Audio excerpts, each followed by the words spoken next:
April મહિનાના પ્રારંભે જ ખેડૂતો માટે માઠા સમાચાર। આવતીકાલથી 3 દિવસ સુધી માવઠાની આગાહી। હવામાન વિભાગની કમોસમી વરસાદ અંગે આગાહી છે। 2 થી 4 એપ્રિલ સુધી રાજ્યમાં માવઠું થઈ શકે છે। ગુજરાતના ઘણા ભાગોમાં માવઠાનો ખતરો છે। 30 થી 40 કિલોમીટરની ઝડપે પવન ફૂંકાઈ શકે છે। તેજ પવન થંડરસ્ટોર્મ એક્ટિવિટી સાથે માવઠું થશે। 2 અને 3 એપ્રિલે પવનની ગતિ વધુ રહી શકે છે, તો 4 એપ્રિલે ફક્ત હળવો વરસાદ થઈ શકે। સૌરાષ્ટ્ર, કચ્છ અને ઉત્તર ગુજરાતના ભાગો માટે આગાહી કરવામાં આવી છે। વેસ્ટર્ન ડિસ્ટર્બન્સ સક્રિય થતા વરસાદ પણ થઈ શકે છે। 2 अप्रैल, 3 अप्रैल, 4 अप्रैल इसमें हल्की से मध्यम बारिश हम एक्सपेक्ट कर सकते हैं सौराष्ट्र कच्छ में और गुजरात रीजन दोनों में। इसके साथ ही अगर थंडरस्टॉर्म देखें तो झोंकों के साथ और तड़ित के साथ 30 से 40 किलोमीटर की हवा के साथ झोंकों के साथ उम्मीद है कि थंडरस्टॉर्म रहेगा और आइसोलेटेड प्लेसेस में 31 को और 2 और 3 अप्रैल को। 4 तारीख को हम सिर्फ रेनफॉल एक्सपेक्ट कर रहे हैं। तो वातावरणમાં પલટાને લઈને હવામાન નિષ્ણાત અંબાલાલ પટેલની આગાહી। આગામી 20 દિવસ ગુજરાત સહિત દેશ માટે આકરા। અનેક ભાગોમાં આંધી તોફાનો આવી શકે। 60 થી 70 કિલોમીટરની ઝડપે પવન ફૂંકાઈ શકે છે। દેશના ઉત્તરીય ભાગોમાં મજબૂત પશ્ચિમી વિક્ષેપો આવી શકે, તો ઉત્તરના ટોચના ભાગો પંજાબ, હરિયાણા અને રાજસ્થાન સુધી અસર રહેશે।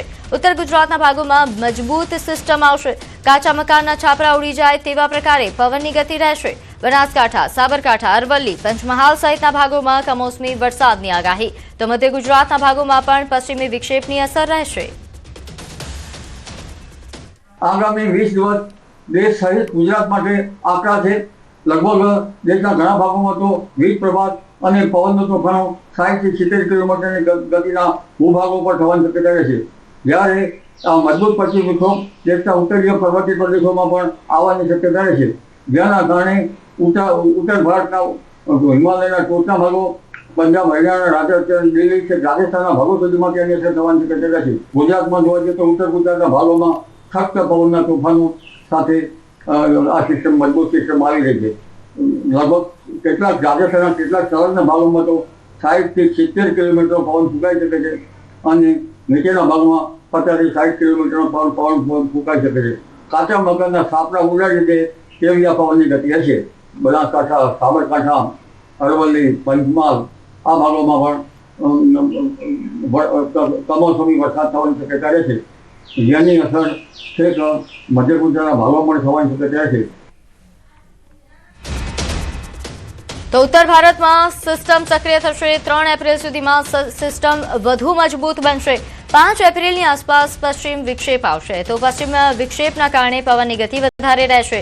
8 એપ્રિલથી 16 એપ્રિલ સુધી પશ્ચિમી વિક્ષેપની અસર થશે। એક પછી એક પશ્ચિમી વિક્ષેપોના કારણે તાપમાન પર અસર રહેશે। મહત્તમ તાપમાનમાં ઘટાડો નોંધાશે। આગામી 20 દિવસ ખેડૂતોએ સાચવવાના રહેશે। તારીખ 28 સુધી આ લગભગ ઉત્તર ભારતમાં આ સિસ્ટમ પ્રવેશ કરશે અને ધીરે ધીરે 29, 30 અને ત્યારબાદ એપ્રિલ 3 તારીખ સુધીમાં આ સિસ્ટમ મજબૂત સિસ્ટમની અસર થશે। માત્ર 3 તારીખ સુધીમાં નહીં, પણ તારીખ 5 તારીખની આસપાસ પણ એક પશ્ચિમ વિક્ષોભ લગભગ એપ્રિલમાં આવી રહ્યો છે અને એપ્રિલના આ પશ્ચિમ વિક્ષોભની પવનની ગતિ વધારે રહેશે।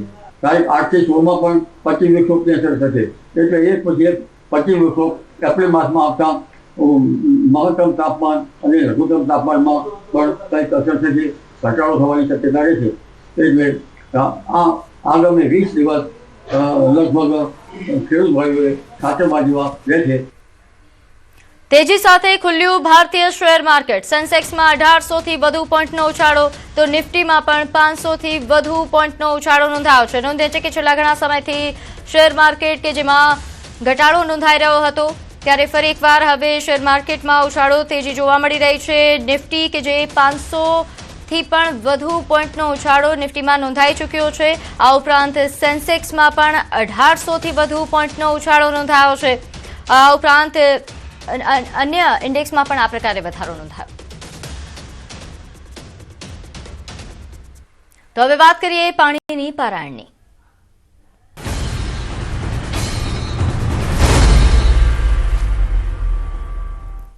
વડોદરાને સ્માર્ટ સિટી બનાવવાના મોટા દાવાઓ વચ્ચે હકીકત કંઈક અલગ જ દેખાઈ રહી છે। શહેરના પંડ્યા બ્રિજથી નવા યાર્ડ સુધીના વિસ્તારોમાં છેલ્લા 10 દિવસથી પીવાના પાણી માટે લોકો હાહાકાર મચાવી રહ્યા છે। ગટર મિશ્રિત પાણી અને અનિયમિત પુરવઠાના કારણે સ્થાનિકો ભારે પરેશાન છે। આ ઉપરાંત હવે પરિસ્થિતિ એટલી વિકટ બની છે કે ટેન્કર રાજ જ એકમાત્ર વિકલ્પ બની ગયો છે। पानी तो पानी गटर ની भी व्यवस्था नहीं है बराबर के गटर भी व्यवस्थित કરી આપે। હવે ગટર સાફ કરાય તો એના भी પાણી જોઈએ છે તો એ કઈથી લઈને પાણી નાખવાનું? હા તો એ ગળા કેવા થઈ ગયા છે, રોજે દવાખાનામાં પૈસા નાખવાના કમાઈને। बहुत भैया हम लोग एक हफ्ता से ऊपर हो गए, नहाए नहीं हम लोग, बच्चे स्कूल नहीं जा पा रहे हैं। ऐसे ही जो मैडम बोलती है कि ऐसे कैसे गंदे बच्चे बन के आते हैं, ना टैंकर आता है ना पानी आता है ना कुछ भी नहीं। आज पहली बार टैंकर आया है, उसमें देखो कितना कटाजुज होती है। 4-5 દાડથી પાણીની તકલીફ છે અમોને લોકોને, એટલે અમે ગયા ડંકી આજે અઠવાડિયાથી બગડેલી છે, કોઈ આવતું નથી। એ સાહેબે કીધું કે ડંકી આવશે, ડંકી વાળા। અમે આ ડોહા માણસ થઈને અમે ગયા।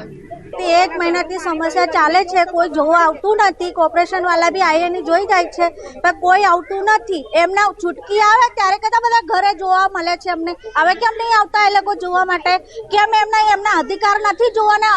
પબ્લિક હેરાન થાય છે એમ જોવાનું નથી અમને। તો કોર્પોરેટરો દ્વારા હાલ ટેન્કરની વ્યવસ્થા કરવામાં આવી છે, પરંતુ મૂળ સમસ્યા હજુ યથાવત છે। બીજી તરફ કોંગ્રેસના સિનિયર નેતાઓએ પણ સ્વીકાર્યું છે કે અધિકારીઓ તેમના રજૂઆતોને અવગણે છે અને માત્ર દેખાવ માટે કામગીરી કરે છે। એક તરફ કરોડોના વિકાસ કામો થાય છે, બીજી તરફ લોકો મૂળભૂત જરૂરિયાત માટે શુદ્ધ પાણી માટે તરસે છે। રજૂઆતો કર્યા પછી બી અત્યારે ખૂબ મોટી કામમાં સમસ્યા આવી રહી છે। ફર્સ્ટ રીઝન એ છે કે લેબર જે છે હોળી કરીને જે પાછા પરત ફરવા જોઈએ હજી નથી આવ્યા, એક એવું બહાનું અમને અધિકારીઓ બતાવે છે। પણ જેને કોન્ટ્રાક્ટ લીધો હોય એ કોન્ટ્રાક્ટરોની ફરજ છે કે 24/7 કોન્ટ્રાક્ટરના સ્ટાફ અવેલેબલ રહેવો જોઈએ। કે વડોદરા શહેર સ્માર્ટ સિટીના નામે ફક્ત ઓન પેપર દેખાઈ રહી છે, પણ જે લોકોને જરૂરિયાત જે વસ્તુઓ છે, જરૂરિયાત જે વ્યવસ્થાઓ છે લોકોને મળતી નથી। લોકોને જોઈએ શું? પાણી, નળ ને ગટર, 3 વસ્તુ, પણ આ એ જ 3 વસ્તુ આજે વડોદરા શહેરીજનોને પૂરતી મળતી નથી। તો આ પરિસ્થિતિ કંટાળેલી મહિલાઓ આજે રસ્તા પર ઉતરી આવી અને માટલા ફોડી તંત્ર સામે વિરોધ નોંધાવ્યો। મહિલાઓએ ચીમકી આપી છે કે જો સમસ્યા ઉકેલાશે નહીં તો તેઓ ચૂંટણીનો બહિષ્કાર કરશે। સ્માર્ટ સિટી અને વિકાસની મોટી વાતો વચ્ચે ઉનાળાની સિઝનમાં લોકો જે છે તે ટેન્કર મંગાવવા માટે મજબૂર બન્યા છે। આ દ્રશ્યો વડોદરા શહેરના છે અને જોઈ શકાય છે કે એક તરફ સત્તાધીશો ઘરે ઘરે પીવાનું શુદ્ધ પાણી પહોંચાડવાની મોટી વાતો કરી રહ્યા છે, પરંતુ એ માત્ર વાતો જ છે અને આ એનો જીવતો જાગતો પુરાવો છે કે લોકો કેટલી મુશ્કેલીનો સામનો જે છે તે કરી રહ્યા છે। મહિલાઓ જે છે એ મહિલાઓ ખાસ મુશ્કેલીનો સામનો કરે છે, કારણ કે આ રીતે ટેન્કર મંગાવવું પડે છે અને ત્યારબાદ ટેન્કરમાંથી પાણીનો સંગ્રહ કરવાનો અને એના પછી જે જીવનચર્યા જે છે તે આ લોકોની શરૂ થતી હોય છે। હવે જ્યારે ચૂંટણી આવી રહી છે ત્યારે ફરી એક વખત નેતાઓ આવશે અને જે વચનો છે તે નાગરિકોને આપશે, પરંતુ નાગરિકો એક જ સવાલ કહી રહ્યા છે કે દર વખતે જો આ જ પ્રકારની પરિસ્થિતિ થતી હોય તો પછી આ કેવા પ્રકારનું સ્માર્ટ સિટી અને કેવા પ્રકારનો વિકાસ। હાર્દિક દીક્ષિત, ન્યૂઝ 18 ગુજરાતી, વડોદરા। તો વડોદરામાં 10 દિવસથી આ પ્રકારે પાણી માટે લોકો હાહાકાર મચાવી રહ્યા છે। પીવાનું પાણી નથી મળી રહ્યું, જે મળે છે તે ગટર મિશ્રિત પાણી છે, જેના કારણે લોકોના સ્વાસ્થ્ય પર ગંભીર અસર થઈ રહી છે। હવે તંત્ર જાગે અને યોગ્ય કાર્યવાહી કરે તે ખૂબ જરૂરી બન્યું છે, કારણ કે જ્યાં સુધી યોગ્ય કાર્યવાહી ન થાય ત્યાં સુધી આ સમસ્યા યથાવત રહેવાની છે। હવે ઉનાળો આવી રહ્યો છે, પાણીની સમસ્યા વધારે વિકટ બની શકે છે।